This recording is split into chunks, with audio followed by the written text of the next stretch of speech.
여러분, 임플란트 어떤 제품이 좋으신 것 같으세요? 보통 오스템도 있고 디오, 네오, 포인트 이런 여러 가지 임플란트들이 많고, 또 광고도 많이 들어보셨죠. 오스템으로 해달라고 한다든지 아니면 네오 하세요, 이런 광고들 굉장히 많이 들어보셨죠. 연예인들 나와가지고 우리 제품 사용해달라 이런 광고들을 많이 보셨을 텐데, 그러면 이런 임플란트들 중에 어떤 것이 과연 좋을까요? 또 지금 제가 말씀드린 국산도 있지만 또 외국 제품들도 있거든요. 치과에 가시면 외산도 쓰시라고 할 수 있고 국산도 또 할 수도 있습니다. 그럼 과연 치과 의사는 자기한테 어떤 임플란트를 할까요? 아니면은 치과 의사의 가족들, 특히 부모님에게 임플란트를 할 경우에 과연 어떤 임플란트를 하는지를 보면 그 치과 의사가 생각하는 정말 좋은 임플란트가 어떤 건지를 알 수 있겠죠.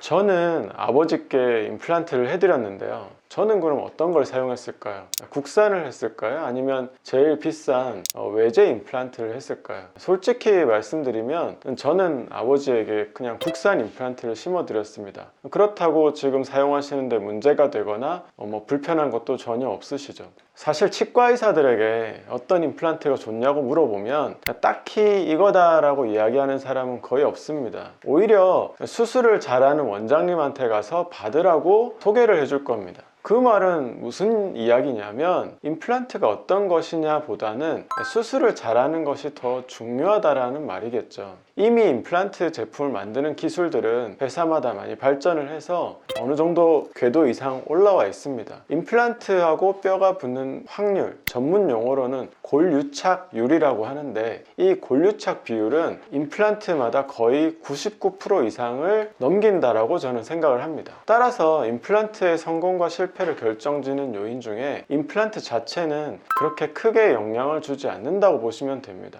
오히려 임플란트를 시술하는 의사의 기술이나 환자의 상태, 즉 잇몸 상태라든지 전신 건강이 더 큰 영향을 준다고 생각하시면 돼요. 예를 들면 담배를 핀다고 하면 수술이 실패할 가능성이 당연히 높아지겠죠. 왜냐하면 흡연자가 임플란트 수술을 받고 계속 담배를 핀다면 수술한 부위가 봉합한 부분이 벌어지기 되게 쉽습니다. 벌어지게 되면 또 거기에 뼈이식을 만약 했다고 하면 수술 부위가 벌어지면서 뼈이식한 것이 모두 없어져서 실패할 수 있는 확률이 높아지겠죠. 우리가 이제 임플란트의 교과서를 보게 되면 여러 가지 임플란트 성공의 조건들에 대해서 많이 나옵니다. 일반적으로는 처음에 심었을 때 초기에 임플란트가 얼마나 단단하게 뼈에 고정되느냐, 이게 일단 제일 중요하고요. 두 번째로는 나중에 이가 올라가는 그 머리가 되는 것이 있으면 그 머리 되는 것의 장축 방향에 정확하게 힘이 전달될 수 있는 그 방향으로 임플란트가 심어져야 됩니다. 또 임플란트는 당연히 뼈에 다 둘러싸여 있어야 되는 거죠. 뼈의 가장 중앙에 식립되는 게 중요합니다. 또 중앙이 아닌 부분에 심어져서 뼈가 이렇게 사선이 되어 있을 경우는 이 다른 부분에 뼈이식을 해야 되는데, 그 뼈이식을 정확하게 하고 그 뼈이식한 부분이 달아나지 않도록 디자인하고 핸들링하는 것이 정말 중요합니다. 또 전치부, 앞니 임플란트의 중요한 것이 예쁘게 해야 되는 거죠. 예쁘게 하기 위해서는 각도라든지 여러 가지 방향이 굉장히 중요합니다. 이런 모든 것들을 다 처음에 시술하기 전에 생각을 하고 계획을 해서 진행을 하는 것이 중요합니다. 우리가 볼 때 임플란트 그거 뼈에다 심으면 되는 거지, 간단한 거 아니야? 이렇게 생각할 수 있지만 실제로는 안 그렇습니다. 방금 말씀드렸던 그런 원칙적인 거를 갖고 실제로 들어가더라도 수술을 받는 환자의 상태가 너무나 다양한 거죠.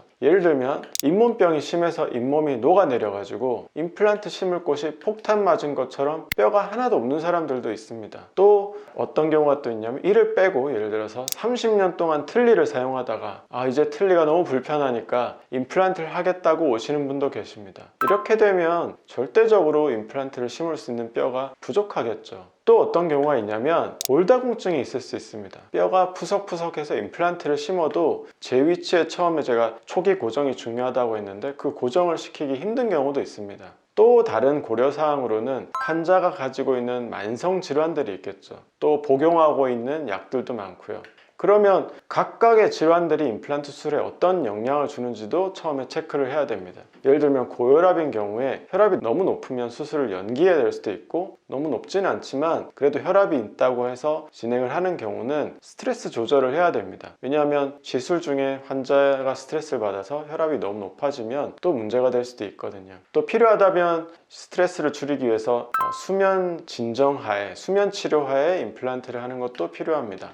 또 예를 들어서 심혈관계 질환만 보더라도 고혈압뿐만 아니라 협심증, 부정맥, 심근경색, 뇌졸중을 경험했던 분도 계실 수 있습니다. 그 외의 만성질환으로는 당뇨라든지 갑상선, 호흡기 질환, 간질환 등등 정말 많은 만성질환들을 가진 환자들이 있는데, 이런 환자들에 대해서 다 이해를 하고 컨트롤하면서 수술할 수 있는 게 필요하겠죠. 그리고 또 먹고 있는 약도 정말 다양할 수 있습니다. 그 중에는 수술을 위해서 중지해야 되는 약도 있을 수 있고, 제일 간과하는 것이 치과에서 처방하는 약물 중에 만성질환자에게 투여해서는 안 되는 경우도 있을 수도 있고요. 또 조절을 하면서 투여해야 되는 약들도 있습니다. 보통 우리가 소염진통제라고 하는 그런 비스테로이드성 소염진통제는 우리가 일반적으로 약국가 사서 먹을 수 있기 때문에 그냥 편하게 먹긴 하는데, 그런 약들은 사실은 출혈의 가능성이 있기 때문에 심혈관계 질환 환자에서는 조심해서 사용을 해야 합니다. 이런 모든 상황들을 고려해서 임플란트 수술을 해야 되기 때문에 정말 치과의사의 경험과 기술과 배경 지식이 정말 중요합니다. 완벽하게 준비를 하고 시술을 시작했다고 해도 막상 수술을 하면서 예기치 못한 일도 생길 수 있고, 이때는 또 치과의사가 순간적인 기지와 노하우로 해결을 해야 하거든요. 저희 병원 같은 경우는 뼈가 너무 없어서 다른 병원에서는 임플란트를 못한다는 얘기를 듣고 포기하고 계시다가 오신 분들이 꽤 있습니다. 그런 분들은 이제 제가 치료를 해드리고, 또 여러 가지 케이스가 어렵겠죠. 그래서 뼈 이식도 하고 여러 가지 복잡한 그런 과정들을 거쳐서 결국은 이제 제가 치료를 해드린 경우도 많이 있습니다. 임플란트, 오스템이냐, 디오냐, 네오냐 정말 중요하죠. 우리가 정말 어떤 거를 내 몸에 할 건데 알고 가는 것이 중요하지만, 그것보다 더 중요한 것은 술자의 기술이다, 경험이다, 이런 거를 알고 선택하셨으면 좋겠습니다.